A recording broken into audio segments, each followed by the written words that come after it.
Hey everybody, we got a great show for you today. We're going to talk about how Japan may be stealth reopening little by little. Finally. We're going to talk about how the head of judo in Japan says Putin's a dick. It's exact words. That's exact quotes. Really? No. We're going to talk about the demolition of the famous Nangin capsule tower in Tokyo. We're going to talk about electric chopsticks that make things taste like salt. Is that a good thing? Maybe. And finally, we're going to talk about a luxury train in Japan that cost $10,000. Roll that intro. So this intro, right? I've been thinking about it. What do you think about this intro? Kind of long? Too short? I mean, it's shorter than it used to be. I think it's pretty good. Yeah, it's got like us doing stuff. You're not even in it. No, I'm not. It's got like shit with like Hayato and like, maybe it's not Hayato. Maybe Hayato's not in it anymore. Alex and Natsuki and me. We're just doing random stuff. Yeah, I think right now it's like flipping between all the episodes. Yeah, and then it like turns white and then we're all red at the end. Yeah. Stop and make a different one. We need to make a commercial for the channel. Yeah, I've actually been meaning to do that. We should do that today. Let's do that today. Today? I'll just say some stupid crap and be like, do not subscribe to this channel. We're a bunch of idiots. And Sounds then good. everybody's going to subscribe to our channel. That's how it works. Hopefully. No one does what they're told. They always do the opposite of it. Okay, then don't subscribe. Don't subscribe and don't be a patron and don't listen to us. Welcome to the show. Welcome. Did you ever play that game when you were a kid, like Opposite Day? Yeah. Today's Opposite Day. I feel like it was always a Wednesday. It's always a Wednesday.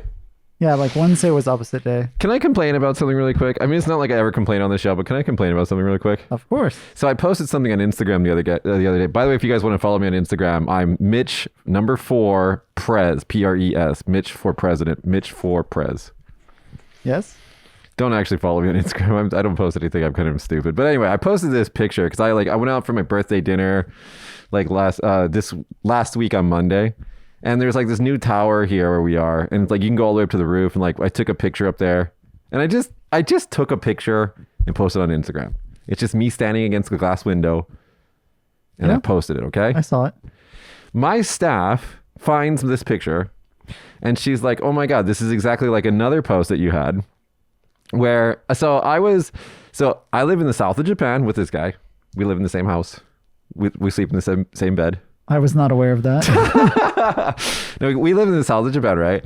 My high school car, when I was in high school, I had a 1995 fire engine red Pontiac Grand Am. You don't even know what Pontiac is anymore because it doesn't exist, but it's like Pontiac Grand Am. I understood red and car from that statement. It was an amazing car at the time, okay? It was 2.3 liters or something like that, straight four. It was ridiculously not fast, but it looked like it was really fast. Okay. Randomly, I saw the exact same car that I had in high school and subsequently crashed spectacularly when I was like 18. I saw that car rolling down the street in Japan like a year ago and I took a picture of it. Really? Yeah, it was nuts. I was like, dude, just imagine, because like, dude, I'm old, right? Imagine your high school car that you were driving since you were 16 years old just randomly rolls down the street in Japan. And it's the same color, it's the same year, it's the same model. And some old Japanese lady is driving it. I'm like, what the fuck? So I took a picture of it, right? Right. And I go to my yearbook, because I have those still, because I'm weird. And I find an article in my yearbook where we're all the seniors are standing next to their cars, and we talk about our cars. It's like the senior car section. This is so American, guys. But anyway. And I'm sitting next to that car that I had when I was 16, 17, 18. And then subsequently crashed. By the way, I'm going to talk about how I crashed that car because it's actually really funny. And anyway, so the pose that I'm standing in my yearbook 21 years ago is the exact same pose that I was standing in my freshly uploaded for my birthday picture this week, which was completely random. And then my staff, she uploads like a screenshot of both of them on Instagram, and it says Kinpatsu. So like in both pictures, I have fake blonde hair. Yeah. Okay. It says Kinpatsu and it says Kakkosuke. What would that be? Kakkosuke is like, it's like trying to look good, cool. Trying to act cool. And then it says like I have like a posed face and my legs are posed because like one of my legs kind of kicked over the other one. Yeah. And they both pictures look exactly the same. Yeah, they do. They look exactly the same. And it says at the bottom, it says 21 years later and nothing's changed. And I'm like, stop taking the piss out of me, man. You look like a Backstreet Boy in your... Dude, it was the Backstreet Boy era back then. That was the time. It was cool. Anyway. So I'm not going to get into all the details of how I crashed my car, but I just want to talk about the thing that I was supposed to do that day that prevented me, what I got prevented from doing because I crashed my car because I was being stupid. I was supposed to go to the Las Vegas Convention Center and drive a bus full of Japanese porn stars. Really? That's what I was going to do. Because my mom was like translating for them. She used to be a translator, right? Okay. So she was like translating for these porn star people. Because like we have the porn convention in Vegas. I'm saying all the words to get us demonetized, by the way. And so we have the porn convention in Vegas. And so all these people came from Japan. Like all of them. Like they're there. And like we had like buses of them. And I was supposed to go drive one of them. Because I could speak Japanese, right? Kind of. And I was like, whoa, this is going to be so much fun. And I was like talking on the phone. And at that time I was smoking. I was talking on the phone, smoking a cigarette and driving. And it was not good. And I got into a big accident. Man, you missed your in. That was your way into the business. I know. And instead of like hanging out with porn stars, I had to go to the hospital and get a fucking tetanus shot. Thank God for that car. I'm telling you. I crashed it at 70 miles an hour straight into a fucking concrete barrier. It actually was a mechanical failure. The brake locked. I had just got the brake changed.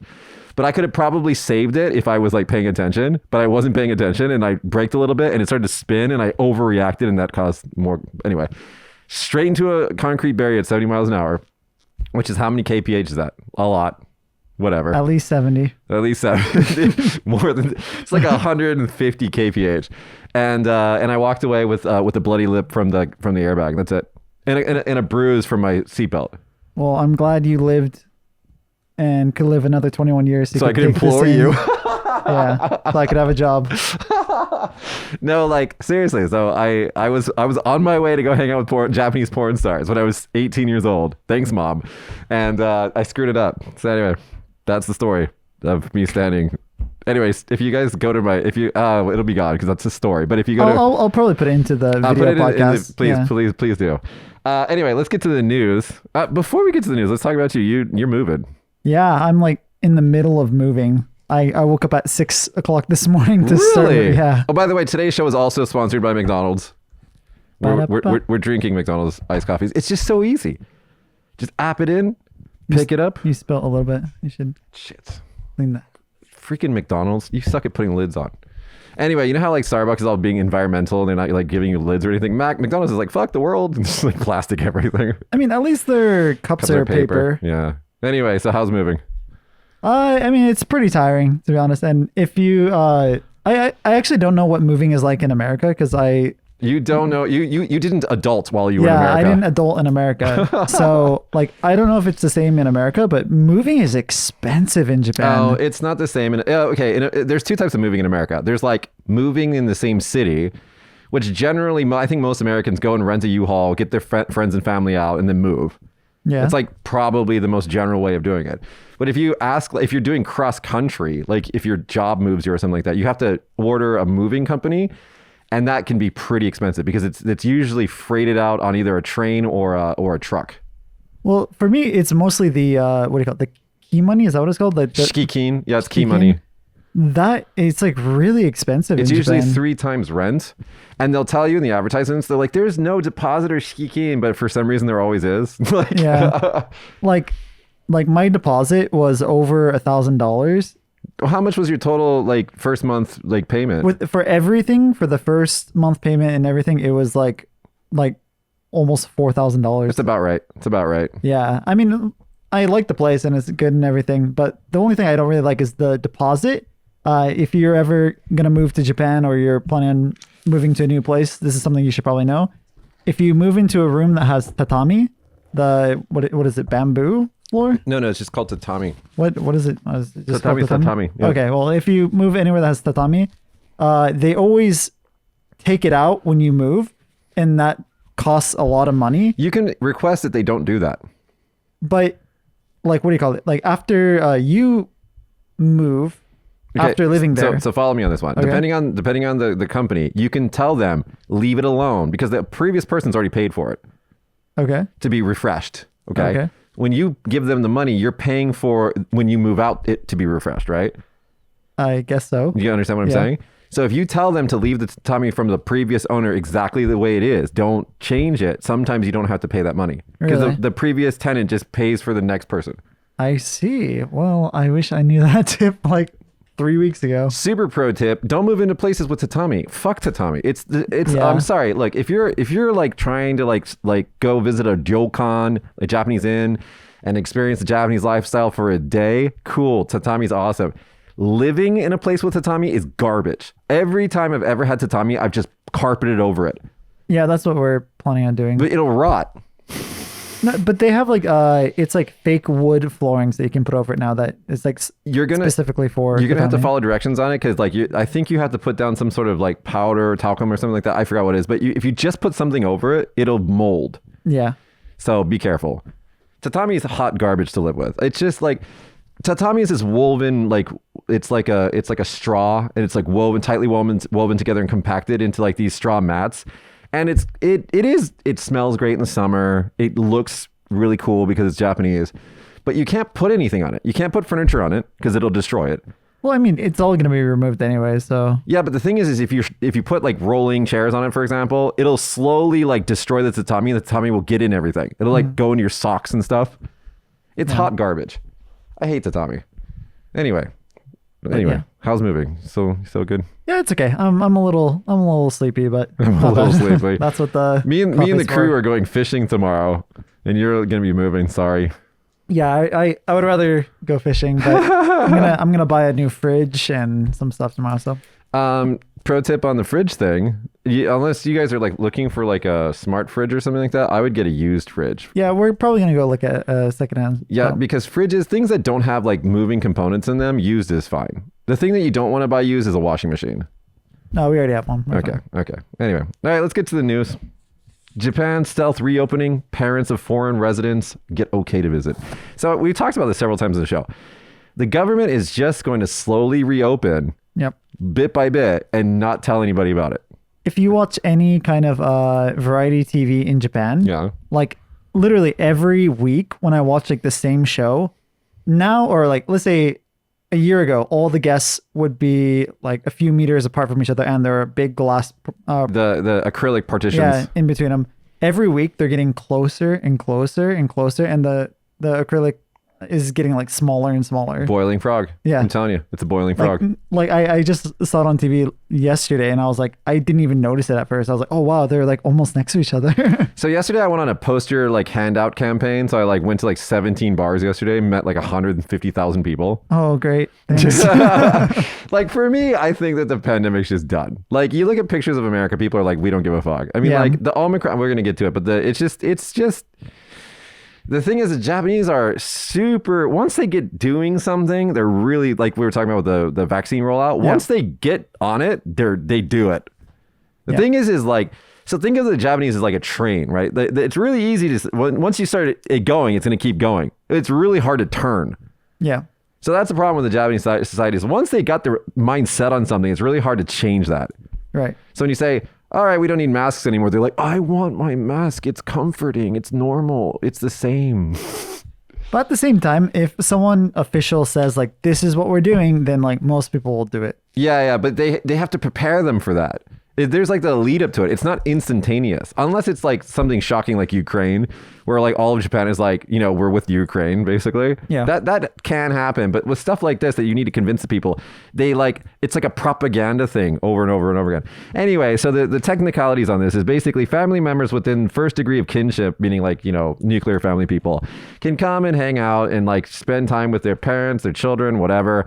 Family members who need to take care of a resident in Japan can come hang out. Family members visiting a resident of Japan who is near death. That's sad.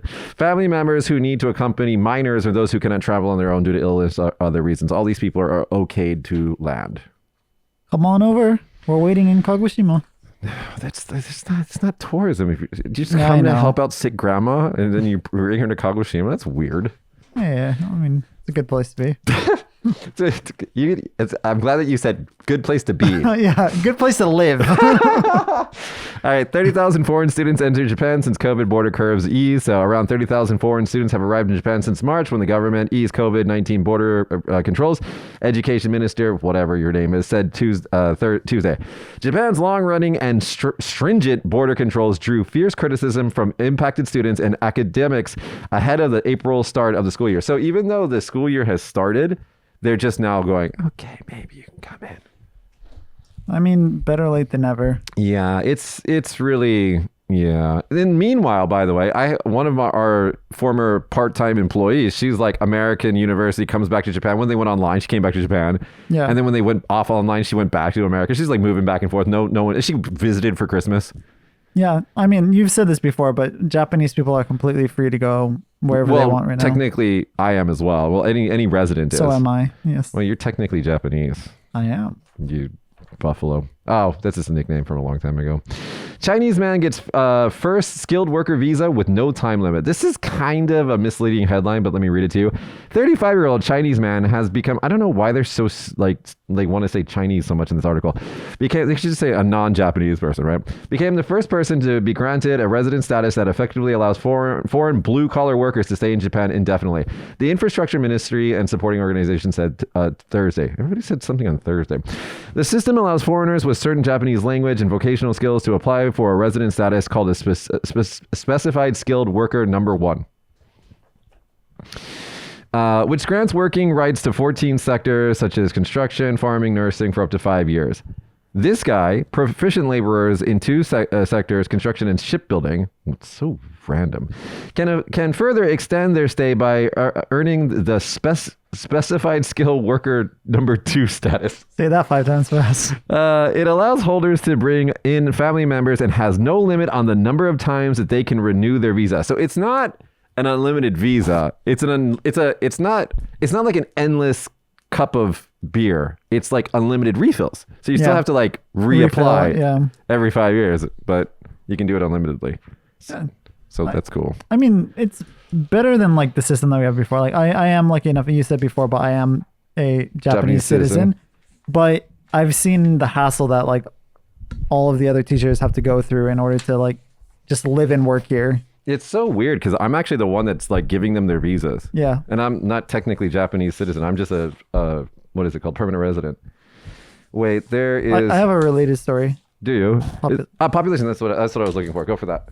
Okay, so on that topic, Japan's population falls by record 644,000 to 125.5 million in 2021.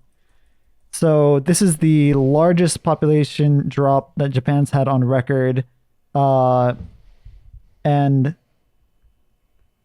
a big part of it is because of foreign nationals leaving Japan and more not being able to come to Japan. So the number of foreigners that have left Japan in 2021 is 25,000, which is, so there are fewer than 3 million foreigners in Japan right now. Well, it used to be around 1 to 2% of the population, depending on, various factors, but now it's far less than, 1%. Yeah, it's about a little under 1%, I think. Or whatever it is. Yeah. And so, and that's, when we think of foreign residents, we usually think of like, English teachers or, professionals. But most of those foreign people, if you look at the demographic breakdown of the foreign residents, there are a lot of laborers from other countries doing things like farming and things like that, which is great that, Japan is giving those people, an opportunity to come here and work. And I think that we should see more of that because instead what we're actually saying is that, for example, the field of nursing, okay, Japan is like famously understaffed when it comes to nursing because there's so many geriatric, that's not a great word. There's so many older people in the country who are retiring and need assistance, right? Right. So when you require assistant living, there's an assistant, okay? Right? If your population, if all the old people are the biggest group, the younger people can't support that. So you need to import help. So there was all this back and forth about importing, for example, Filipino nurses, which a lot of countries do because, they have pretty good education in the Philippines. And so what people that were against this idea did, which was so stupid, was they created a like a test, a nursing exam for the Filipino nurse, not Filipino, but anybody really coming in from foreign countries. And it was more of a language test than it was an actual nursing test. So they deliberately made it language difficult. I see. So if you're not Japanese, you're not going to pass it, basically. I wonder which is harder, the test to like one of those kind of tests in Japan, or like the test to get a green card in America, because like you need to know like American history and stuff like that. Oh no, it's not a hard test. It's like, I think it's like 100 questions or something. It's not that hard. You got to learn the government, know the history, say the Pledge of Allegiance or something like that. It's not that hard. What I'm talking about with this nursing exam is like 50 pages of like, it looks like Chinese. There's so much kanji in it. So something that like the average Japanese person would not be able to pass. No, not at all. And so like your typical, they were saying that typical Japanese nurses couldn't even pass it. That seems not very fair. No, and they were giving it to all these like foreign nurses. And so what happened? None of these fucking people passed. Right. And so like nurse shortage, and all these people are opposing foreign immigrants, and you got old people that don't have care. So it's like, what the fuck is your solution to this? And they're like, we don't care. That's the problem. And it's all these, if you look at the diet, if you look at the government in Japan, just turn on your, we can do it on here, turn on your TV. For you guys at home, watch it on YouTube. Look around the room. It's like a retirement home. Yeah. I mean, like the technology ministry, head of the Ministry of Technology, I think he's gone now. He was like, I'm extremely secure. A cybersecurity head is what he was. He's like, I'm incredibly secure because I don't have a computer. I don't even know how to use one. It's like, what the fuck are you doing in the job for? Anyway, Japan's fiscal year 2020 greenhouse gas emissions hit fresh record low. Japan's greenhouse gas emissions hit a fresh low in fiscal 2020 for the third straight year due to the reduced economic activity amid the COVID-19 pandemic. The ministry cited lower energy consumption caused by reduced production by manufacturers and a decrease in passenger and freight traffic amid the pandemic as factors contributing to the emissions cuts. Was it zero emissions by 2050 or something like that? Yeah, what we do is we keep making goals in a year that's not like close to now. Yeah. And then when that gets a little closer, then we make the goal further away. And it's not cute because one of my favorite YouTubers, guys, if you guys haven't seen his channel, it's called Climate Town. It's basically like a grad student who like learned, he's like, I think he studied like the environmental or something like that. I forgot what he did. But anyway, he talks about climate change, basically. It's called Climate Town. And he's like kind of a comedian, so he teaches you about it in a really funny way. He actually completely changed my view on gas stoves. Okay. What's your stand now? So before I was like, fuck induction. I was like, I hate electric stoves. That's garbage. And then after, because like, there's like the campaign in America, like, we're cooking with gas. We need gas to cook, right? And after watching his like 15-minute spiel on it, I was like, fuck gas. It's horrible for everybody. Totally changed my mind on it. And I don't hate IH, is it induction heating? Yeah. I don't actually hate it. It actually works hella faster than gas does.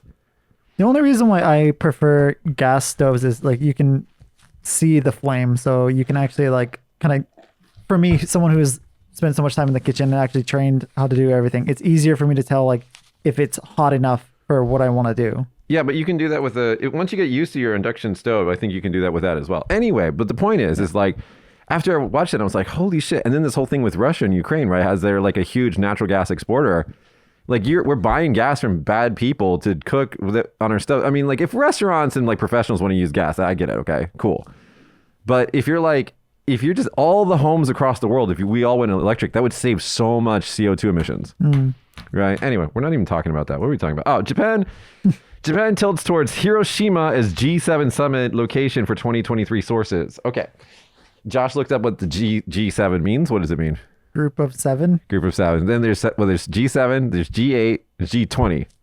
I think there are like a bunch of G's. I think there's a G12 as well or something like that. I don't know. But so G7, G8, the difference being, it was Italy? No, it was Russia. Russia. Okay. So G7 has no Russia. G8 does have Russia. Yes. Okay. Anyway, Japan is considering Hiroshima as one of the two atomic bomb Japanese cities in World War II as the most viable location to host the summit of the Group of Seven. This is G7, Group of Seven nations next year under its presidency, government sources said Friday.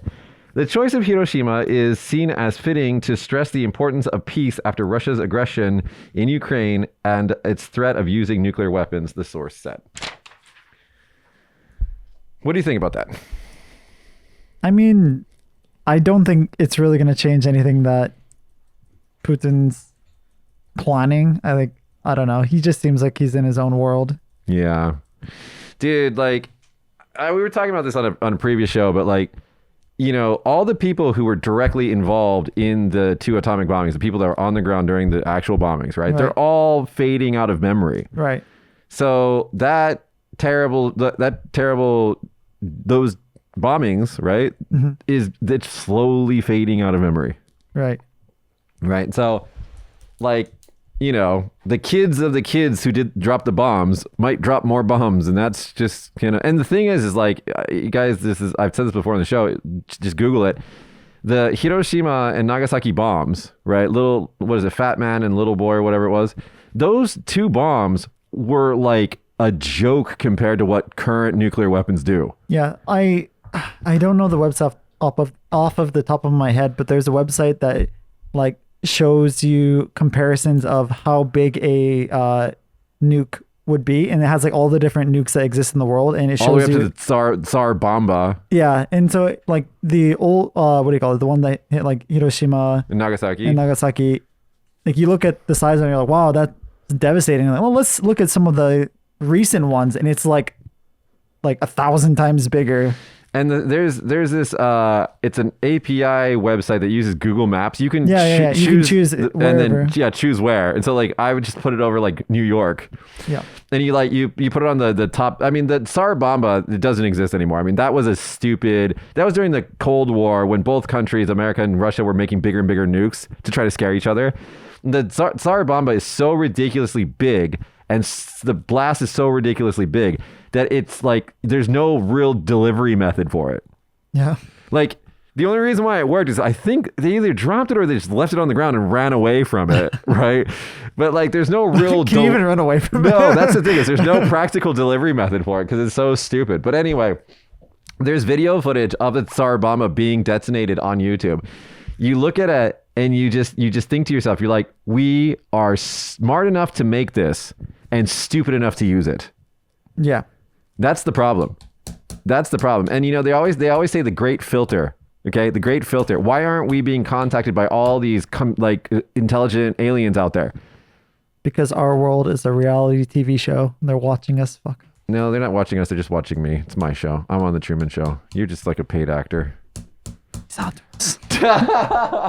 No, but like the great filter is like, why isn't the universe brimming with intelligent life? Well, there might be a great filter, meaning that life might get to a certain point and then exterminate itself. And some people feel that might be nuclear weapons. Some people feel that might be climate change. They're just, you know, who knows?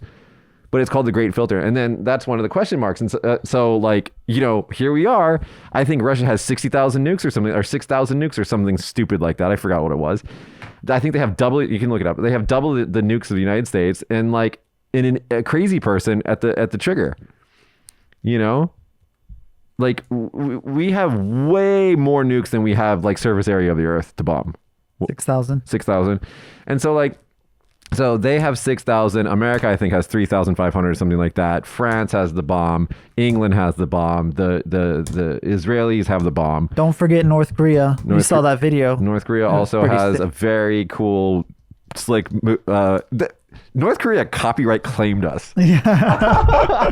We got copyright claimed by North Korea. Yeah. We put their propaganda film in our YouTube video, and they straight up said... Yeah, they copyright claimed us. They're like... All money that you make from this video, oh wait, we're funding North Korea. Maybe that. No, there's no way. No, there's no way. There's no way. Right, Google? You're not giving money to North Korea, right? Hope not. Dude, have you ever seen like when the tourists like sneak into North Korea and they're just like, they're filming everything secretly? It's so weird. It is. So weird. Anyway, speaking of war, Japan to strengthen defense ties amid China-Russia worries. Japanese Defense Minister Nobu Kishi said that he and his Italian counterpart agreed Tuesday to step up military cooperation as Japan expands security ties with Europe amid, does it say amid twice in this? Concerns about Russia's invasion of Ukraine and its impact on Asia. Yeah, I'm gonna struggle with some. I don't know Italian guys. Gurini, who is visiting Tokyo, especially expressed an interest in possible Italian participation in Japan's FX next generation fighter jet. Kishida said, declining to elaborate. Okay, it would be Japan's first domestically developed fighter jet in 40 years. Because like, most countries, basically, fighter jets are made by America. I think the Swedes have a jet, and then like the Russians and the Chinese. I think that's basically it. Maybe there's a couple more countries. And basically, what America does is America puts its big arm around its friends and says, "We love you so much. We're going to sell you all of our weapons tech. By the way, you're going to have to buy our weapons tech. No, don't locally or domestically produce any weapons tech. Buy it from our American conglomerate companies." Yeah. And that's how that works. Cool. Anyway, so Japan's going to try to make their own locally produced fighter jet because, like, when it comes to engineering, when it comes to making something mechanical, Japanese can do it no problem.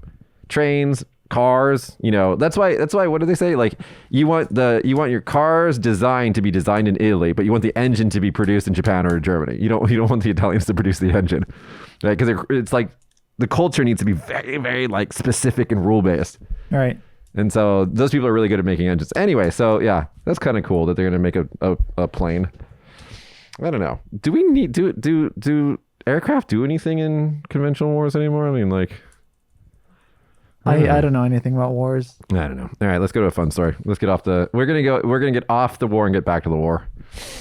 So West Japan City says tourism princess can now be of any gender. So in Japan, is it cities or prefectures? A lot of municipalities. Okay. So it's like not city. It's like for example, we have one in here. We have three. One's like Amami Oshima. It's like an island. Right. So it's just like whatever municipality you want to make a princess for. Yeah. So they have like these mascots. They're basically. Yeah, they're basically mascots. They wear like gloves and like these dresses and these hats, and then they go to special events and they wave and stuff like that. My friend is one of those for Kagoshima City actually right now. Really? Yeah. Cool. I'm not really sure what she does though. Yeah, they just appear in places and like, you know, whatever. But a Western Japan city that has held annual contests to recruit single woman princesses to serve as tourism ambassadors will drop the gender requirements from this year in a move organizers say comes out of consideration for the changing times. So that's a very progressive Japan. Well, okay. So I read that article, right? And I was thinking to myself, I was like, is this progressive or is this just relearning something that they did before? Because Japan actually, way back in the day, they had transgendered people and they were completely part of society. It wasn't until like the westernification of Japan that became kind of a taboo thing for, you know, suddenly. And then now we're kind of going back to that. I mean, because like, dude, like the whole idea of like new hafu or like lady boys, all that stuff that like really kind of like was spearheaded by Asia before it went to the West. Like that's existed here. It's existed in a lot of cultures for a long time. Right. Right. And so that, and those people, I mean, I don't want to define them as trans because they can define themselves, but that is kind of like a, you know, a trans thing. And I forgot which culture it was. It might have been Japan. I might be wrong about this, but some culture used to like revere transgendered people because they were thought to be like in possession of both spirits. I think that might have been Japan. I could be wrong about that. I think it might be Japan. I've heard this before too. Yeah, maybe. Don't quote us on that one. That's a very fuzzy fact right there. But anyways, it is Kashihara in Nara Prefecture. Yeah. And so the requirements now are it's open to anyone age 18 or over who lives, studies, or works in the prefecture, excluding high schoolers. And it will also drop the single status requirement. So I guess before you had to be single to do it. Yeah. I mean, because it's, you know, it's changing times, right? So like, so my feelings on the whole trans thing has just constantly being involved in the last like, you know, 5-6 years. Like I remember kind of thinking like, oh, I don't care. I'm not going to pay attention to this. Like it doesn't concern me. But then I saw this like TED talk where like, I think I've mentioned this on the show before, but I don't know if she's trans. I think she's born with like mixed up like chromosomes and like her sexual identity is kind of like not sexual. Her sex identity is like question mark. And like once I saw her stand up and her talk, that's when I started thinking, I was like, okay, I think that we need to just kind of like make our categories more blurry, right? Because like not every human being fits into these two categories. Right. Because they don't. Like biologically, sometimes they don't. Right. Right. And so like, okay, so if we consider that, then we have to consider, okay, well, if that doesn't work biologically, then our gender, because remember, sex and gender aren't the same thing. Right. Right. So maybe our gender categories need to be blurred a little bit. And so once you start thinking about that, you're like, well, is it all just a construct? And it kind of is. Gender is just kind of all of a construct. And so I was just like, and then I went all the way back to, I don't care. Everybody should just be free. Yeah, I mean, that's always kind of been my stand. Like, if someone tells me they identify as something, I'm just like, okay, you do you. Like, there's this huge kerfuffle in America about this this trans male to female swimmer who was competing in women's swimming, and like her transition was recent. So like physically, if you look at her, she's got like the bone structure and the muscles of a male. right. And so there's like all this kerfuffle about, is this fair, whatever, blah, blah, blah. And I think it was Neil deGrasse Tyson that said it. He's like, someone challenged him on that or something like that. And he said, it's like, I'm more concerned or more interested in thinking about, why do we divide sports by gender or by sex? Maybe we should be having that conversation and not talking about the very, very small population of transgender athletes. Because that's like a fraction of a fraction. It's such a small amount of people. And so, and I was like thinking about it. I was like, that's right. Why? I mean, like, it does make sense on some levels. Like, I remember there was like a big debate over like tennis players, for example.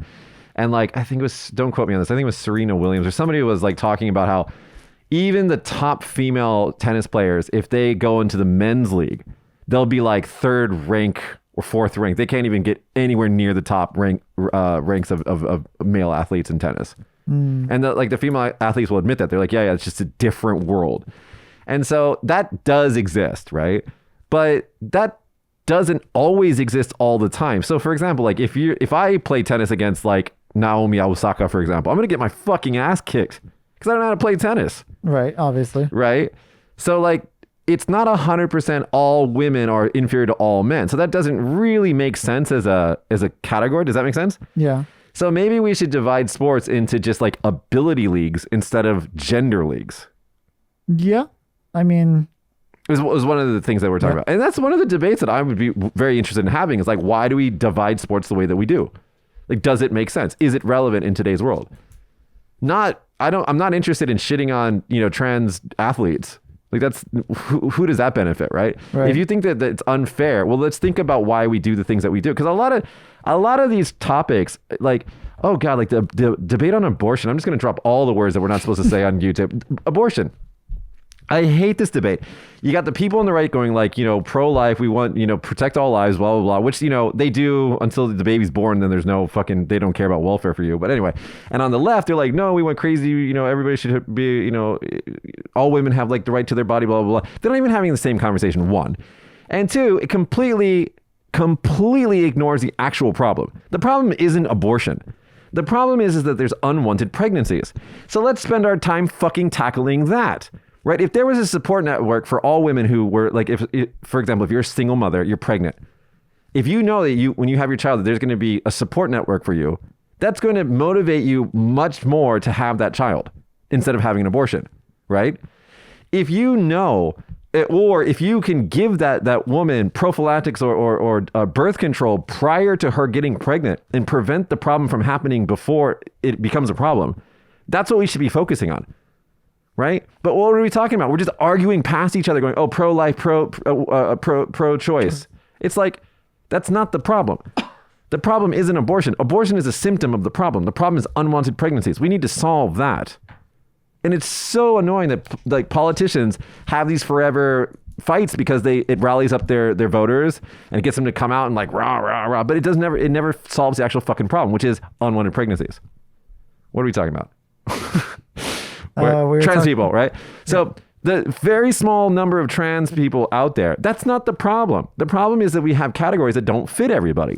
Right. So if we have categories that don't fit everybody, maybe we should think about the fucking categories and not that tiny fraction of people who are, by the way, trans people are very prone to like psychological problems from depression and, what is it called? Harassment and abuse and all that other stuff. Who wants to push these kids further towards the option of like suicide or something like that? You don't want to do that. So just think about the categories and redefine the fucking categories, right? It's so easy to me. I don't know. I look at these problems. I'm like, when you look at politicians rarely actually want to find a solution to something, because once something's solved, it's done, right? They want to find something to argue forever about. Well, I mean, their jobs or description is basically like someone who's going to solve problems, right? So if all the problems are solved, then they don't have a job. But we have so many problems that we should start to fucking solve some of them anyway. Yeah, that's my little hot take on the whole trans thing. And I welcome this change, because I think that dude, I've been looking at TikTok way too much these days, and like there's kind of like this kind of closening of men and women, I think, like recently. Like they used to be like incredibly polar opposites, but recently, especially since like K-pop influence and stuff like that, like guys are becoming like, I don't want to say prettier, but you know what I mean? They're cleaning up, there's male makeup and stuff like that. Like it's not, there's like this kind of blurring of things right now. So you don't need to have these like super strong categories like, oh, we can only have a lady be in this position. Well, what if it was like a really hot dude? What's wrong with that? Or a trans person. What's wrong with that? I mean, that's totally fine. As long as they're doing the job and they're like super good at it, good on camera, waving with their little white gloves. Yeah. Right? Who cares? Anyway, that's my hot take. No need to stop social activities with Omicron, Japan COVID advisor. This is like 6 months late. Japan top corona advisor said on Friday that the country no longer needs to fully stop social activities, as symptoms of the currently dominant Omicron variant are less severe than those of previous strains. We probably no longer need an option like fully stopping social activities, Omi, whoever you are, said, adding that people have learned how to cope with the virus after more than 2 years of the pandemic. However, the panel is still divided over possible restrictions on social and economic activities. Omi said the panel will make suggestions after simulating changes in the number of new cases and medical situations according to various measures, blah, blah, blah. So they're like, oh yeah, you can do social stuff, but maybe not. We don't know. I don't know. Has your social life started to become normalized again? I think you're the only person that I've hung out with recently. You're just saying that because you don't have any friends. I have friends. I'm planning some D&D sometime soon. D&D. I'm glad that you guys do D&D. It's like D&D. I think is a really like, I don't know, pure peer building exercise. I think it actually does teach a lot of things, and like I kind of want to bring D&D back into our English school for some of the higher level kids, but I still need to figure that out. Make D&D great again. Yeah, well, it's always been great. Except for the Satanic Panic. Satanic Panic. I don't want to know. Okay, let me blow through some of these serious stories so we can get to the fun ones at the end. Russian wayfinding sign and station in Tokyo uncovered after criticism. So basically, during the Tokyo Olympics, they had like all these like signs in different languages pointing people where to go, and they just kind of left them up. Mm-hmm. And then the Russian one was making people uncomfortable, so they covered it with paper. Okay. And then they got criticized for doing that, so they uncovered it. And here's my favorite line. JR East Tokyo's branch, which learned of the situation on Thursday, said it had been considering removing the foreign language signs after the Tokyo Games concluded last summer. And this is a quote, "But we have yet to decide what to do." I love you, Japan. Never change. And what they'll do is, once the media is no longer looking at them, they'll remove them. Oh, they'll remove one and see if anyone says anything. They'll remove the Russian one and just be like, does anybody notice? Yeah. All right, so a couple more here. Japan okays asset freeze of Putin's daughters. I didn't even know he had daughters, but daughters and 96 other Russians. Japan cabinet approved Tuesday additional sanctions against Russia, freezing the assets of 398 Russian individuals, including the title and the article have different numbers. Anyway, including President Vladimir Putin's 2 daughters and the wife of Foreign Minister Sergei Lavrov, whatever, and banning imports of vodka and other goods. Oh, by the way, if you guys are looking for, I think it's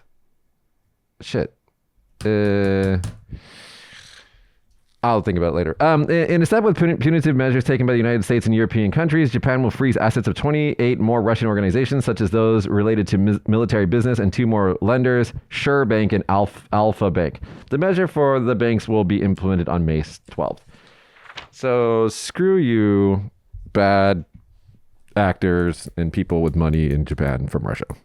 I mean, like, I feel like all Russian money just tends to be dirty. I mean, at this point, who even wants Russian money? It's not worth anything. Well, the Russians don't. Yeah. They can't even, I mean, like, I feel bad for the Russian people. It's not their Russian fault. people, nothing. I feel really bad for the Russian people. I mean, obviously, I feel bad for the Ukrainians, you know, but like the Russian people, most of them, there was this amazing clip on Twitter yesterday was linked to me. It's this woman. They're all sitting around in a panel. They're having like a serious discussion on like Russian state television. And there's this woman. She's not even that old. She's kind of and she's, you know, she's like very like articulate, I guess, because I can't understand Russian with all the subtitles. And she was like, you know, we should remove from the Constitution that the rule banning propaganda and banning like, you know, like fake news and stuff like that. And like she was basically saying that the government should be able to lie to us. And like, look at China, they do it there and they're doing great. So we should be just like China.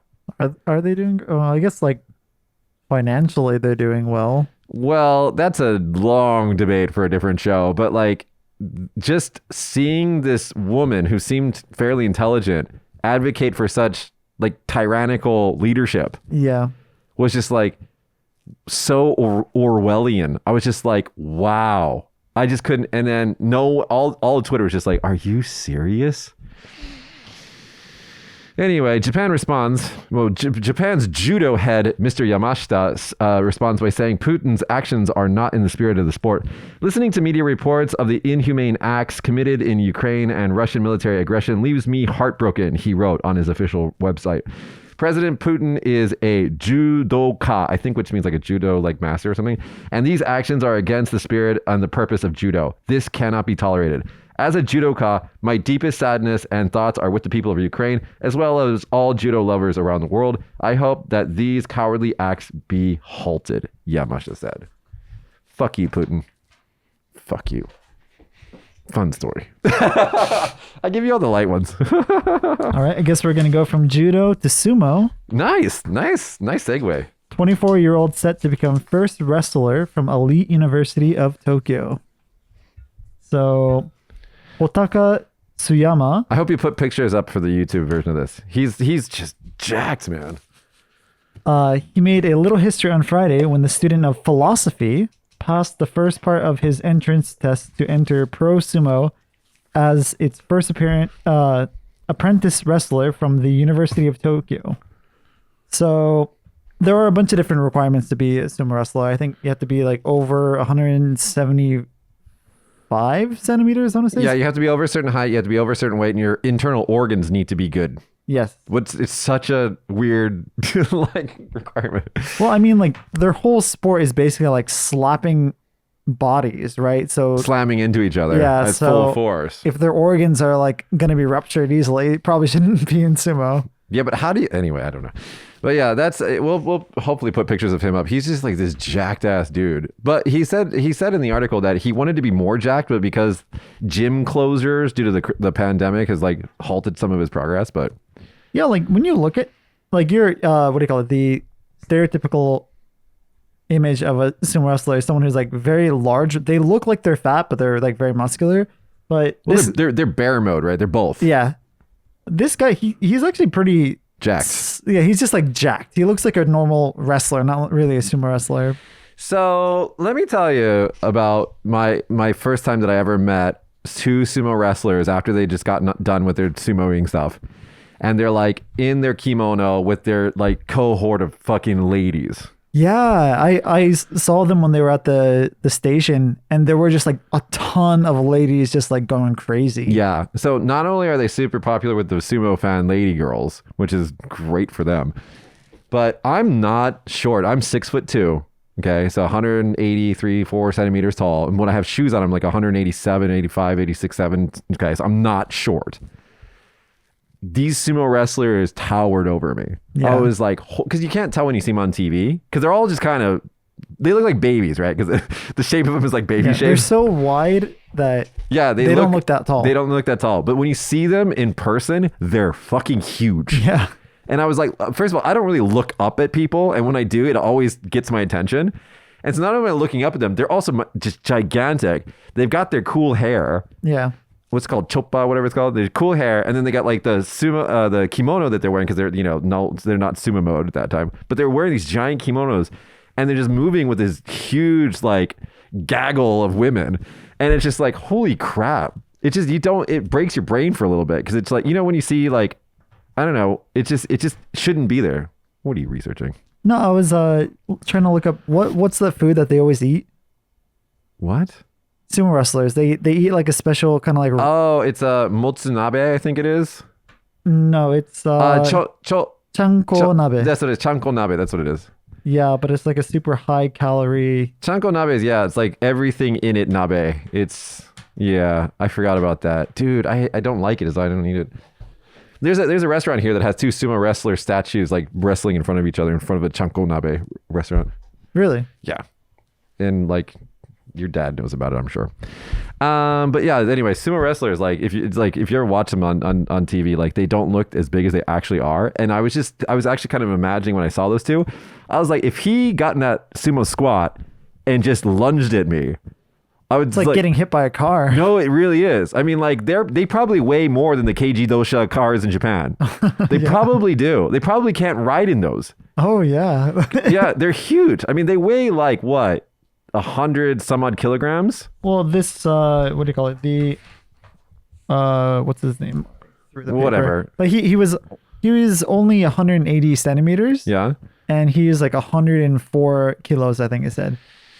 I mean, like I said, I'm like 6'2". I think now I weigh like 75K. And like, I consider myself not, I mean, like, don't get me wrong. You guys back at home in, in America, like I'm small compared to a lot of Americans. I'd get that. But in Japan, I'm big in Japan. Right. I'm big in Japan. I'm like, I weigh a lot, right? Yeah. Compared to like, most of the other people here. But like, if you're over 100 kilograms, like the wood floors don't support you. You know what I mean?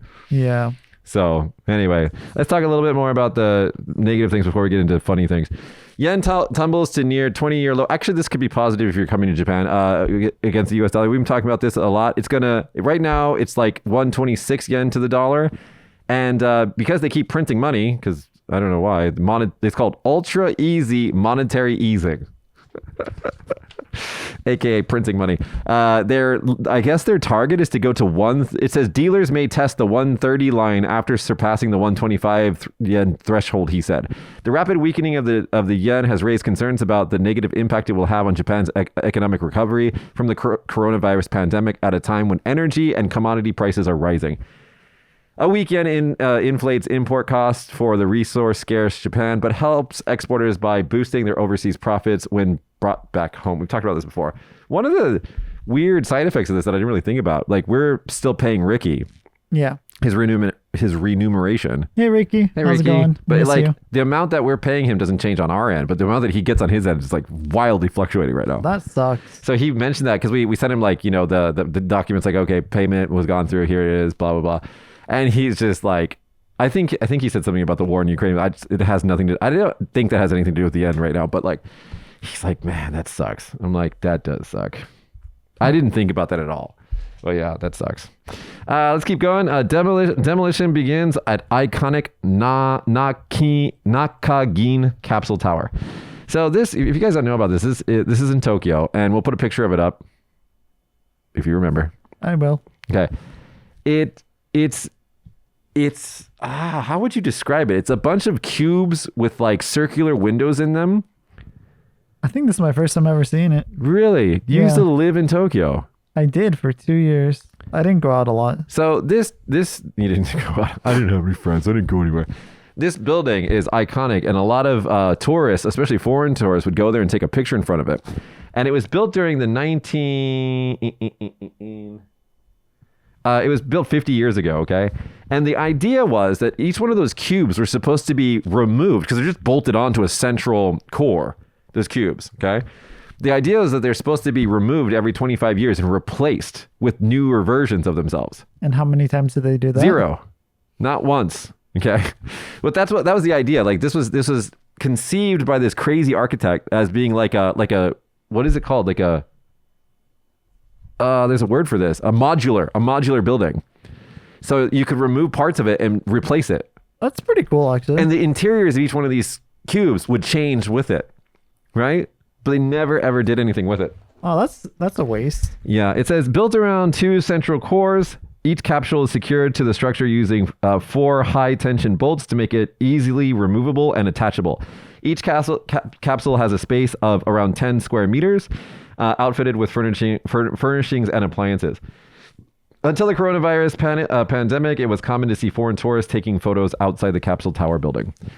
Now, I got a little shout out to my good friend Norm. He's got on, I think it's on Tokyo Lens Explore. He's got 2 channels. One's Tokyo Lens, one's Tokyo Lens Explore. I think he does, he gives like one last look at it before they take it down. And I think it's on Explore. If you can find it, just link it in the description. Okay, I'll take a look. It was like posted like a day, like a week ago or something like that. But yeah, Norm walks around, talks about it. It's like really interesting, and it's like an iconic part of Tokyo. And it's going away forever. I mean, like, dude, Akihabara is boring now. Yeah. The capsule thing is gone, or is going to be gone. What are they doing in Tokyo, man? Didn't they also get rid of the one of the last wooden stations from Akihabara too? Like, really? I didn't hear that, but maybe. I think that was like a year or 2 ago. But they used to have like a. I feel I'll look it up later, but I think they had like a wooden station or something. It was some kind of like historical station, and they got rid of it recently too. There's also the what you call it, the Sega building is gone. Oh yeah, that's gone. So many things are changing, and it kind of makes you sad because like I did really like all that crap, but now, oh dude, if you guys have not seen the anime Rick and Morty, they like made a Rick and Morty. They asked Rick and Morty's producers, I think, asked a Japanese animation company to make a Rick and Morty, and it's on YouTube. We talked about it before. But no, it just Rick and Morty anime. Just find. I think there's several of them. Okay, there's several of them. They're all shorts. They're like compact episodes. They're all in Japanese, but they're translated into English with the subtitles. The one where Rick and Morty go to Japan and go to Akihabara is the fucking best one. It's so good. It's like a 2-hour long anime movie contained in like a 15-minute, like incredibly making fun of anime short. My favorite part about it was when they had that girl that at the end with the stamp. The girl that what do you call it? Maid Cafe. Yeah, Morty was like obsessed with her from the Maid Cafe, and then like they had a flashback from 30 or 40 years ago when she was a child, and it's like, wait, you're how old? It's like, yep.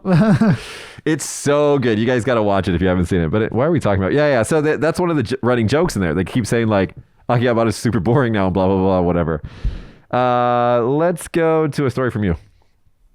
All right. Well, they're getting rid of all those cool old things, but they're adding in Tokyo's Ginza an all-you-can-eat restaurant in Starbucks. Yeah, it's so weird. Yeah, I mean, I've never been to a Starbucks that sells food other than like the crappy sandwiches that cost like $10.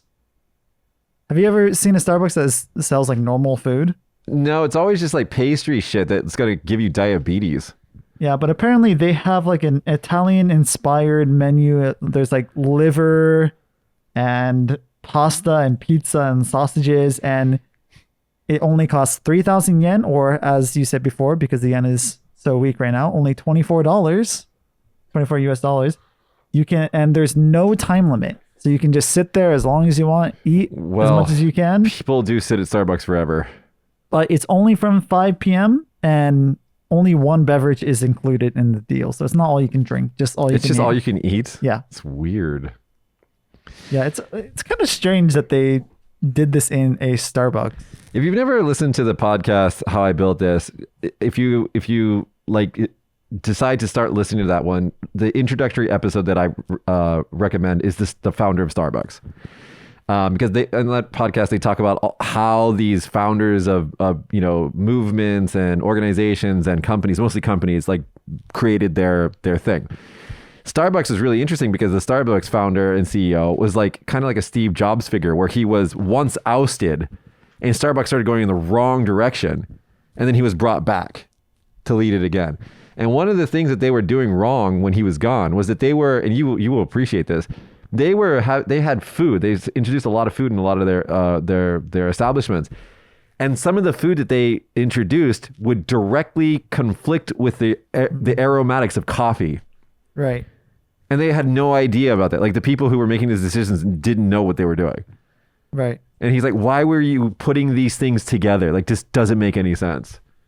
Yeah. So that always stuck with me. And I never really thought about that. It's like, you don't think about the aromatics of coffee, but it is a thing. Right. I think it was like cheesy stuff or something like that they were putting in there. I forgot what it was, but... All right, as we're talking about food, electric chopsticks that may make low salt food taste salty, developed by Meiji University. How? What? So here we go. Food producer Keaton and Meiji University seem to agree, and through extensive research have developed a pair of chopsticks that can simulate the taste of salt in foods with low salt content. This still unnamed device does this simply by sending a weak electrical current right into your food. The trick was finding just the right electrical waveform that affects the ions, such as sodium chloride, that are responsible for salty taste, so that the saltiness they produce is enhanced. As an added bonus, this current also affects the ions in monosodium glutamate, also known as MSG, also known as awesome. The thing that makes most Asian food taste good. Yeah. Which is responsible for the umami flavor in foods like miso soup. So there's this huge thing like anti-MSG thing in America. Well, there was. But what I love about Uncle Roger, if you haven't seen that YouTuber, check him out. I love Uncle Roger. One of the things he says, I can't do his accent, but he says MSG is like salt on crack. He just says that every time. Oh man, me and my Chinese friend were like watching like all of his videos on like, because he watches videos of people like teaching how to make Chinese food, right? And he just shits on them. And like the worst one was the BBC lady. Oh yeah, it was just, like she was straining rice with the, what was it called? Colander. Anyway, that was fun. But anyway, so would you use these electric chopsticks? You don't have to worry about your salt intake yet. You're still... I don't know. I'm turning 30. You're still young and snappy. I mean, it's kind of cool, though. I kind of want to try it just to see, like, what it does. Like, if it actually works. If it actually works? Yeah. What if it did? And, like, everything tastes salty until you remove the chopsticks from your mouth. And it's just like, oh, it's bland now. Well, it said that it's adding the signals into the food. Right. So you have to put it in while it's in your mouth. And then when you remove it, I think it goes away. I don't know. Well, I'd like to try it. It seems pretty cool. Hey, Mitch, have you ever been suspended for selling cows? Not that I know of. Well, a Japanese teacher was suspended for selling a lot of cows without telling the school. When I chose these stories today, I linked all of them to him, and some of the headlines are in the URLs. Yeah. And like Josh just copies that part of the URL and sends it back to me. He's like, what is this? So for in Nagasaki, a 48-year-old teacher, I guess they had a barn at the school where they raised animals. It's probably an agricultural school because it's an unnamed school, but it's probably an agricultural high school. But he apparently, when a bunch of cows are born, he didn't report 62 of them as being born, and he just sold them privately for roughly $30,000. And he just kept all the money. As you do. How do you sell a cow without people noticing? How do you sell 62 cows without people noticing? My favorite part is just the headline. It says, "For selling a lot of cows." It's it's so random. It's like, here, let me read it. It's like, Japanese teacher suspended for selling a lot of cows without telling the school. It's just so weird. Anyway, this is from the Asahi Shimbun, so it's like legit. It's real news. Yeah. It's not fake news. It's real news, probably. I don't know, like, but dude, you know, I've said this before on the show, but like rich people, like, because I'm from Vegas, so a lot of rich, oligarch like people come in all the time. You ask them like, what do you do? It's like that YouTuber who goes around and asks people like in cool cars what they do. They are either just inheriting their wealth from other people or their family or whatever, or they do really boring shit. Like one of the richest persons I've ever met, he makes screws. Right. He fucking makes screws. For? Shit. Just everybody needs screws. How many screws are in this room? 1,000? Probably. Right? Yeah. You never thought of that. He makes screws. He owns a giant villa that overlooks Disneyland in California. It's an equestrian neighborhood so people ride around in fucking horses. He makes screws. Yeah, I mean, everybody needs screws. Our vice president that posted that thing on Instagram about me. Yeah. I took her there, right? And she just looked around and she was disgusted. She's like, why does any human need to live in this giant place? Hey, if you can do it. He makes screws. Yeah, well, this guy sells cows illegally. I mean, hey, $30,000 for 1 year's worth of cows. And it's like not even all the cows that were born, too. These are just the ones that he didn't report. And he was only suspended for 6 months.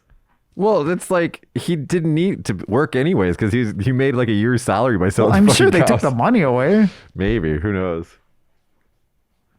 Yeah, well, another fellow educator got suspended for 3 months for slapping a kid. So I guess if you slap 2 kids, that's the same as selling 62 cows.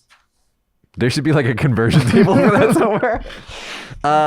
Fun side story about cows. I don't know if I've mentioned this before on the show. Like my friend Taro-kun who lives in Oita.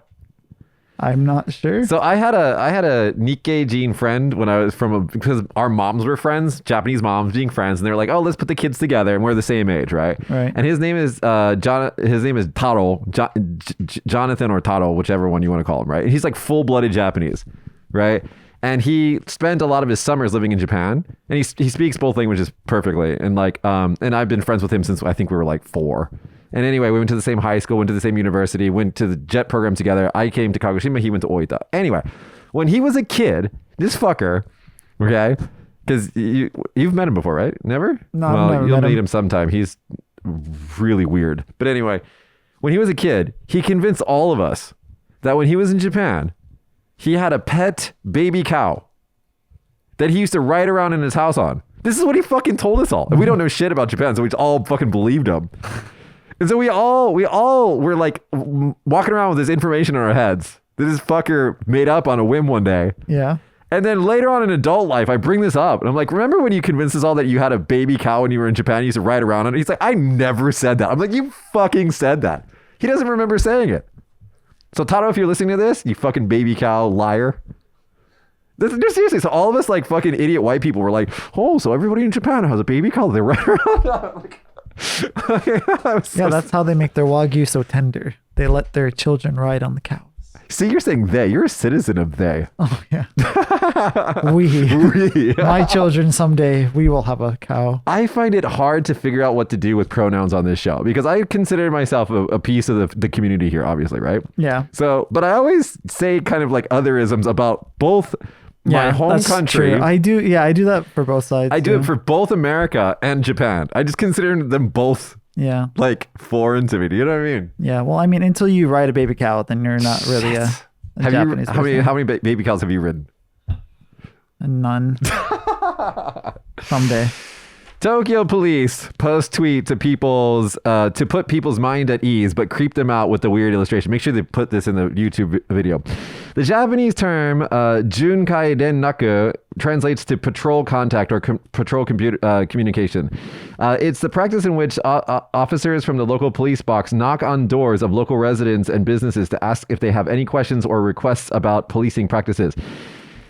With the officers offering advice about how to avoid becoming the victim of a crime and prevent accidents too. The resident is usually asked to fill out a resident information card with information such as their name and occupation, although this is optional.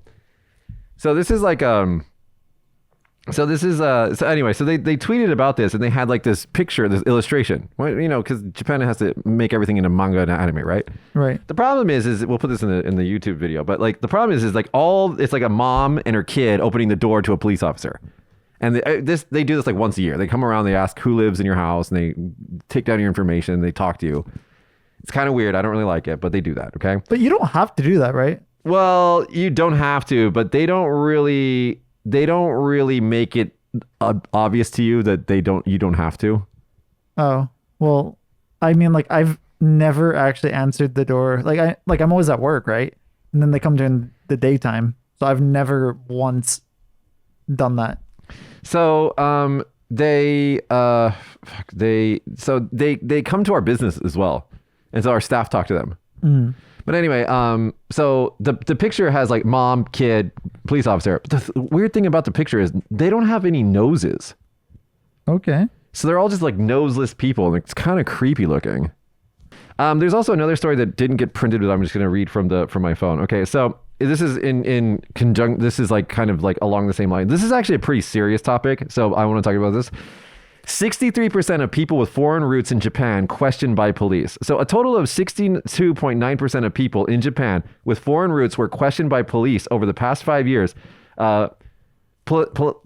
Preliminary results of a recent Tokyo Bar Association survey showed, with the group saying that the outcome is evidence of biased behavior by police officers. The survey on racial profiling drew responses from about 2,000 people with roots in foreign countries, so basically foreign people, right? The association said it conducted a poll after receiving complaints that many such people have been questioned by police, apparently due to their appearance.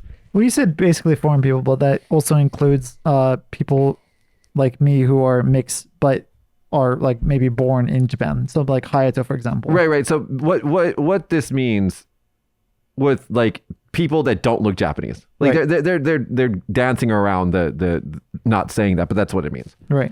Okay. So let me ask you. Yes. So I obviously look like a Super Saiyan. Okay. So I stand out. Don't really fit into the Japanese mold. You're kind of like questionable. You're like, yeah. Is he? Can I speak to him in Japanese? I mean, so what's your experience with the police? With the police? I've only had two problems or two run-ins with the police, not really problems. One was like I didn't see that this really tiny street that was like the size of this table had a crosswalk sign and it was red. I didn't even see it. And I crossed it on my bike and then the police was like, "Hey, you." And I was like, "Okay, I'm sorry, I didn't see it." And that was the end of it. Yeah. The other one was the time that I got chased down the street by a guy who pretended to have a knife, and then I contacted the police. Those are the only two times I've talked to police in Japan ever. So I'm fine. So we live in we don't live in Tokyo, but I've only been stopped once, and it was pretty annoying. I'm not gonna lie. Like I was like walking home with my shopping, right? So I have like my shopping bags. And like this dude's like, "Hey, you, show me your," because we have to, before we had to carry like a gaijin card. Yeah, foreigner card. But now everybody just has their residence card, which Japanese people don't have to carry, but foreign people do, which is so stupid. I really hate that rule. But anyway, and so he's like, "Show me your gaijin card." And I was just like, "Okay." And I had to put all my shopping down on the fucking sidewalk in the summer, show him my card. And he asked me some questions and I was just like kind of annoyed with him. I don't really like police officers. And I was kind of like annoyed with him and I was like giving like kind of like half-assed response to him because I didn't want to talk to him. Mm-hmm. And then finally he's like, "Where do you work?" And I just like told him a general area, didn't tell him that anything about myself. And that was it. Like that's the only time I've ever had a problem with, not even a problem, just a run-in with it. But I had been stopped. Like, because I am a Japanese citizen, I've always like kind of half wished that they would be like, "Hey, you foreign guy, show us your card." And I'd be like, "Fuck bitch, my name's Morinaga." But it's like one of those things like when I turned 20 in Japan, I had my ID and I was all excited. Like, "Oh, they're going to ask me for my ID." I've never once been asked for my ID in Japan. I've only been carded when it's like when I'm signing up and registering for something. Yeah. Or when I'm in hotels. When you go to a hotel, they always ask me for my passport. And I'm like, "Here's my driver's license that's Japanese issued." And they're like, "Oh, you live in Japan?" I'm like, "Yeah." They're like, "Oh, we don't need anything from you. You're fine." I'm like, "Thank you." Yeah. But yeah, yeah. But anyway, the reason why I wanted to bring this up is because this was posted on Reddit and there's comments. So you guys, if check this out on r/Japan News, but so a lot of people in here from different, like basically everybody's indicating what color they are and how many times have they been stopped. Okay. So like, okay, so here's one. It's like, I'm in the multiple times. This is a Reddit user 9xblue. "I'm in the multiple times per year category. One really infuriating experience, others just mildly annoying. The most hilarious experience was being stopped on my bike for supposedly not having a light on when it was automatically on at all times. Meanwhile, high school kids with earphones in both ears zooming past me and the cops." So this is from Reddit user Voodoo. I love it when the news reads like Twitter and like Reddit handles. It's like, One's like, I don't even want to say it. Anyway, I've been stopped well over 10 times in the first few years living in Tokyo. I live in a smallish suburb of Tokyo where there are no Americans as far as I've ever seen. And I think it took every cop here to stop me for BS reasons to then know who I am. Since then, I haven't been stopped in over 5 years. Anyway, there's just like lots of different people commenting. But the one common thread is basically if you live in a major metropolitan area or the suburbs of that area, you constantly get stopped. If you live in the middle of butt nowhere, then you don't get stopped. My roommate did get stopped when I lived in Saitama. He's a Argentinian guy. He's of European descent, though, so he's white. And he got stopped by the police, and they were like questioned him for like 10, 15 minutes or something like that, because a foreigner like stole something in what do you call it, in nearby where we lived. And he was like, they asked him all these questions like, hey, was it you, and they're really pushing him, stuff like that. But then we found out afterward that they had like video of the guy in the first place, and it was someone that was like completely not ethically a different color than him, and like a completely different size by like over a foot difference. He's like very tall, and it was like a short person that was a completely different color than him, and they knew that going in, and then they were still like, was it you, and they questioned him for like 15 minutes, which makes no sense. Yeah, Japanese police are both incredibly polite and, you know, nice people. And then also sometimes, like, when you hear these stories, you're like, are you competent at your job? Yeah. You know, because they don't really deal with crime that much. What they usually do is like give people directions. Right. Right. So like that kind of stuff they're great. You know what really freaks me out when you go to train stations and they got the cop on the box with the pole? Like he's just like intimidating you. I don't know what they're supposed to be doing. Have you ever seen that? I don't think I've ever noticed that. So they have like a box, like a step ladder thing. They stand on top of that with like a stick in their hand. And I'm like, what are you doing? Like, like, are you defending something? Is this a game? Like, anyway, so I don't know. I don't know. Most of my interactions with Japanese police have been positive. We called the police when we saw a passed out man in a next to our building. We were concerned for his safety, and they came and they woke him up, and like, they're like, hey, what's your ID? Give me your ID. And the dude gave him his bus pass, which doesn't have any information on it whatsoever. It was pretty funny. I think he got home okay. I hope. My kind of like, I don't want to, how would I describe him? Let's just call him a gray zone character. You know, you wouldn't think that he would like cops, but he's an establishment owner. He's like a bartender. He's kind of like rough around the edges type person. He loves cops. And I asked him why. I was like, why do you love cops? It's like most people get annoyed with cops. He's like, no. He's like, I call them and they come running to rescue me if I ever have a problem, and I don't have to pay them anything. And I was like, when you think about it like that, you know, so anyway, but most of the time, guys, even if you do I don't think that you're going to get stopped if you come here as a visitor or whatever, but like, you know, they're usually really nice. I remember being in Tokyo and being drunk out of my mind and walking into a koban. I was like, excuse me. I was like, do you know where my hotel is? And I just showed them my hotel key, and then they like politely like showed me where my hotel is. And I was like, thanks guys.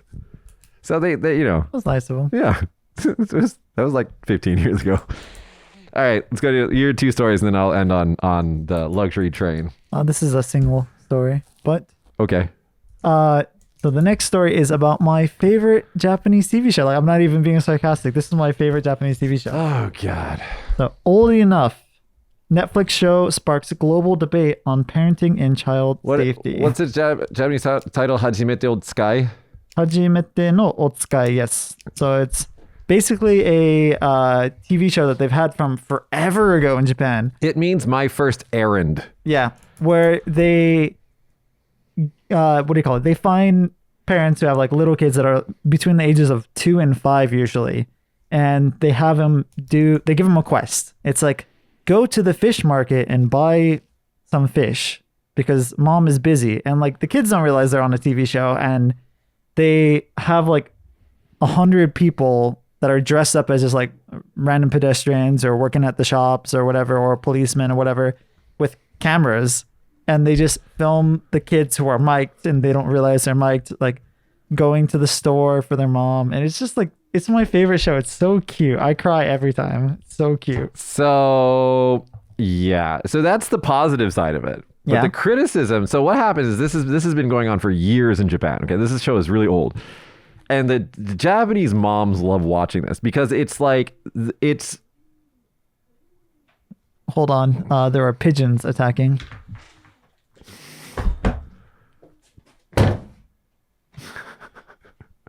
You should keep that in the show. We have a pigeon problem over there. Anyway, I forgot. Oh, so it's like the first time the child is separated from mom, basically. And it's giving them a quest, something to do. It's usually going to the store. And it almost always ends in the kid crying a lot. Yeah. Now, this was totally fine as long as we were keeping it a secret in Japan. Netflix decided to translate it and put it on Netflix, and all of a sudden the whole world is in like shock and disgust over this. Not everyone. Like, there's a lot of debate about it. Like, some people are concerned, thinking like they're allowing little kids to cross the roads by themselves. But the truth is, like, they have like, it says that they plan for months and months ahead of time, and then they have like 100 people that are like basically guiding the kids along the way. So it's completely safe. It's literally a Truman Show, little Truman Show for the kid. It's all fake. Except for I did see one episode that I did think was like actually dangerous, where it was like a 2-year-old little girl and then her big brother who was like 4 or something. And they had to ride a ferry out because they lived on a little island or something. They had to ride a ferry that came like once every 3 hours or something. And there was like a small typhoon and it was just like pouring rain on them. And then they missed the ferry and then they were like just stranded for like over an hour while it was like pouring rain on them. And I was like, wow. Like, and like the little girl's just crying the entire time. And the brother's just like dead in the eyes, just like, I gotta bring my sister back home. That one episode, I was just kind of like, oh God, what's happening? So there's debate on the Twitterverse about, is this child abuse, basically, right? Like, are they exploiting these children? The answer is yes, they are, they totally are, but is it okay? Yes, I love that show. It's my favorite show. If you haven't watched it, once again, it's called Old Enough on Netflix. Go watch it. It's so cute. It's so wholesome. I cry every time. I seriously do. You call it wholesome. It's so wholesome. If you don't think about it too deeply, it's really wholesome. It's good. But here's the flip side of that. I'm playing devil's advocate, saying that it's like really bad. But here's the flip side of that. If my mom put me on that show when I was 3 and I had that video now, that would be a treasure. I always like. Okay, the thing is that they do keep it a secret, and then like they have like a reunion thing where they go back and then they like show the kids like 10 years later or something like that. And a lot of times they show the kids like, yeah, this is your video, and then they watch it and they're like, what? This is me? Like, this is a common thing. And like I always like, you're really into this. I watched the show when I was a kid, and then I always thought like, what if I have an episode? And I like always waited like growing up, like, oh, am I gonna see it someday? And I don't know, maybe they're still holding out. Come on, Dad, I know you watch the show. Where's my episode? I remember going to Mr. Donuts, buying donuts when I was like 4. No, that's just because your dad didn't want to do it himself. Yeah, that's true. Yeah, but like that's okay. I mean, yeah. I mean, they do protect the kids. It is like a controlled environment. Right. You know, when we see car commercials, it's always like, this was filmed in a closed track. Please do not attempt. You know what I mean? Yeah. So it's kind of like that. But I don't know. There are some really cute moments in this show. I think in one of the first episodes on the Netflix one, it's like a kid trying to like, he's like trying to take fish home or something like that, and he drops them, and then like he tries to go get mom to help, but then he hears a cat meow and he's like, oh shit, he's gonna eat the fish, and he's like, what do I do? Yeah. And he's like 4. Those interactions are like my favorite. You're gonna cry right now thinking about it. You're such a sucker. I love that show. Anyway, I mean, it is really adorable, and if you want to like see kind of like an inside view of Japan, it's really, really good. But yeah, it's cute. I love that show. Anyway, I'm gonna go home and watch it tonight. Yeah, you go watch it with your fiance. All right, last story today is going to be Japanese sightseeing train offers amazing luxury. This is where Alex would debate the meaning of luxury for prices starting at 1.3 million yen or about $10,000. So this is a train. I've seen the outside of this train. Never been on it. If you remember, please put some photos from the article and the YouTube thing of this. It's basically this luxury train that is all wood and really cool looking on the inside. And it's called 7 Stars. Nanatsu Boshi. So exactly what it sounds like, 7 stars. And it's basically a Kyushu train. And it usually starts in Fukuoka and then it goes to various locations around Kyushu and then goes back to Fukuoka.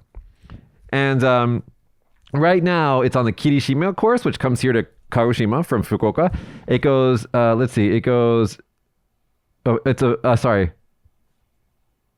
it's from October to December. The train will be offering 4-day, 3-night Kirishima course starting in Hakata, that's in Fukuoka. Then heading east to Oita, where my friend Taro lives, who rides cows. South to Hayato, that's where we are in Kagoshima. And then staying at a ryokan inn in Hayato.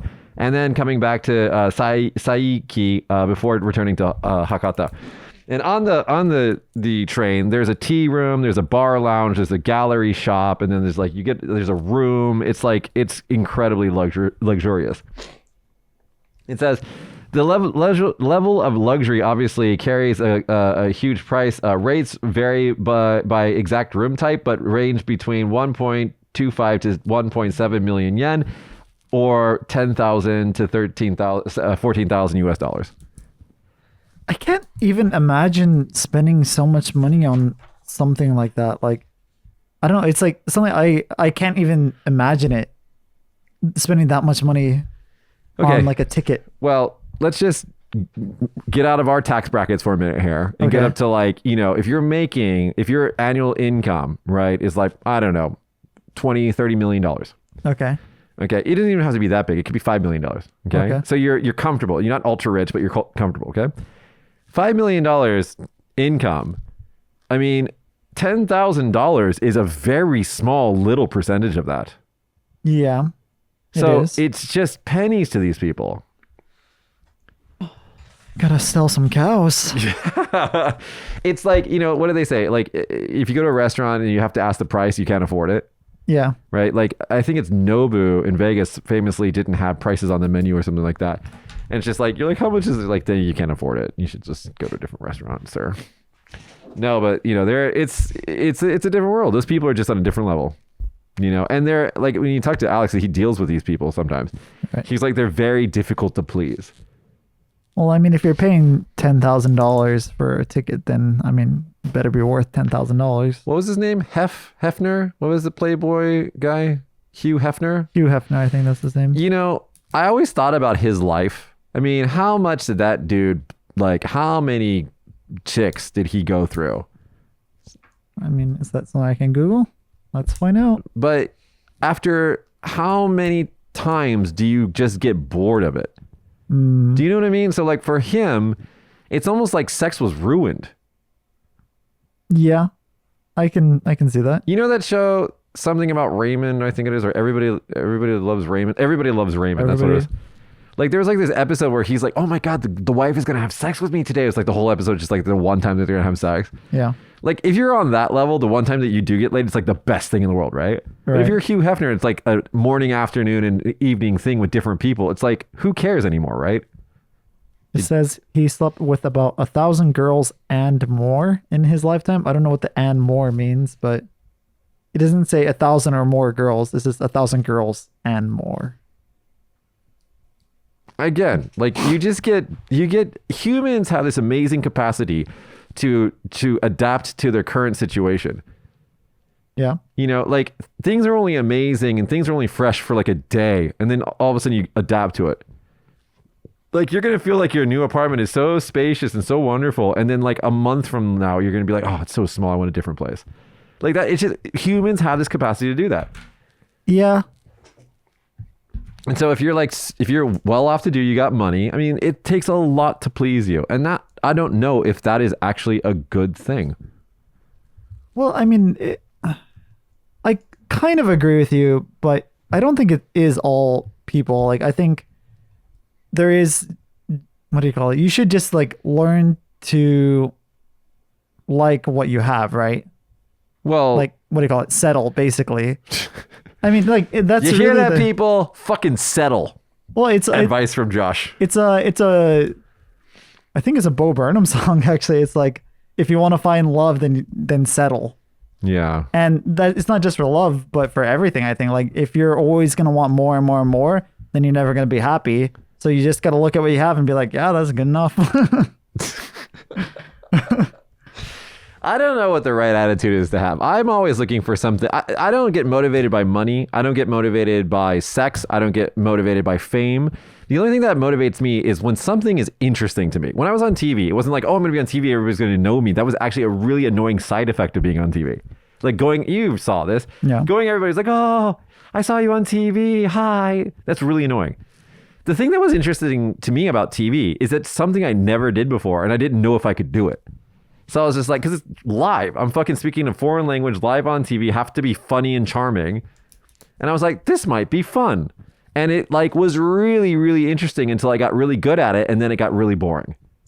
Yeah. I was like done with it. After my first like 6 months of doing it, I was just like, I'm done with this. I don't want to do this anymore. Like that's the only thing that rewards me. You've seen this in my work life. I'm like, next projects. And they're like, oh, we're still on that next project. It doesn't motivate me. So your advice of settling doesn't work for me. Well, I mean, that's a different thing though. Like when it comes to like food and stuff like that, like you're not gonna eat something that's expensive and the next day be like, I need to eat something more expensive, otherwise it's not good. Like, well, expensive doesn't necessarily mean good. It's just like, your next experience or something like that, right? Yeah. Well, I don't know. Like for me, I don't know. The thing that I like about being in management is that there's usually, the last couple of months have been kind of quiet, but usually there's problems. Like every day there's like fresh problems. So it's like fun for me to solve. It's like a crossword puzzle every day. Well, challenging yourself is different than like not being satisfied, because challenging yourself is a way that you find satisfaction in your life. Right. But what I'm saying is like someone who's never satisfied in their material wealth or the things they have, those people are never going to be happy. There's a difference between material satisfaction and just like emotional satisfaction. Yeah. But yeah, collecting things and getting rich will not make you happy. They will just exacerbate and magnify your existing problems. I mean, Bezos, look at him. He wrote a penis into space to try to get like some happiness. Dude, I was so pissed off at him. He got Shatner to go into space. And Shatner, fucking James T.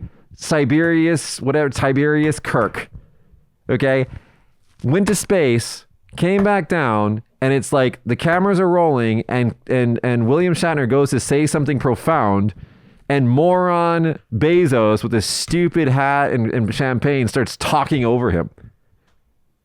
Watch the video clip. You're like, I haven't seen it. Fucking asshole. I'm a huge Star Trek fan.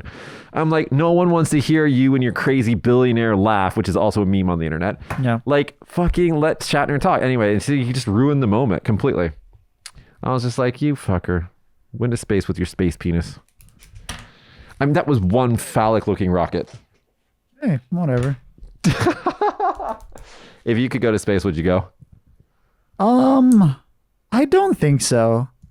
Like, it's the same problem with me in airplanes. Yeah. Like, when you're in a car and there's a problem, like, even if you're a passenger, there's a chance that you can like fight for your life if there's a problem, right? Like the driver passes out, like, oh, okay, I can grab the steering wheel. If I'm in a rocket that's going to space, oh no, the person in charge has like gone unconscious. I'm just like, I'm dead. The rocket is almost like entirely automated anyway. Oh yeah, I know. Nobody does anything. What I'm saying is like losing complete control is scary. You see the video of that Chinese plane falling out of the sky? Straight nosedive like this. Yeah, see, like in that situation, like I'm going to be like, hey, God, it's me. Like, no, I haven't talked to you in 20 something years. We literally live next to a volcano that, 10,000 years ago exploded and covered the entire island of Kyushu with 20 feet of ash. I know. If that happens again, I'm just like. That's the same thing you should do on a plane. You're on a plane. It's like, oh, well, you can't do anything. Let's go to the ground. Boo. I mean, what are you going to do? They talk to people in some of these situations where like, it's like death is imminent, but then they survive randomly. And like a lot of these people talk about how like once you realize that you're going to die, it just becomes this kind of calm, which is really creepy. Why are we talking about this? I don't know. I was just saying that like this episode got very like philosophical. Because you started talking about this. I was just trying to have a McDonald's coffee and talk about a luxury train.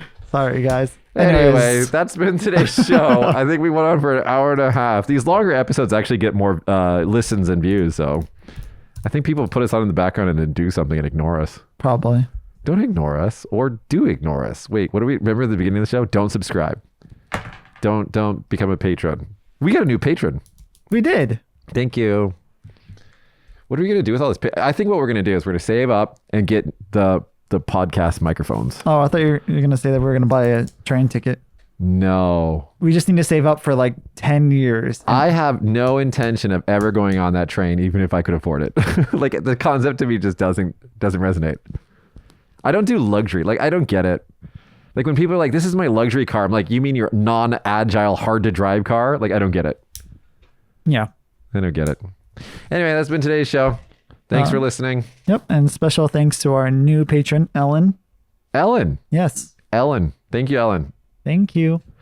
I still think that we should do like a live Q&A sometime. Yeah. I mean, this is like our patrons. We have a Discord where we chat with them sometimes. And like, it's this continuous cycle of like, when can we do it? Well, we're available during these times. Like, well, we're on the other side of the world. And they're saying like, maybe if it's a nighttime thing in Japan, we can do something. So we'll probably do like we could do it during like Golden Week or something like that. Yeah, Because then be good. we don't have, you don't work during that week. And then we could just like do something at 3:00 in the morning. Maybe we could blitz and do it.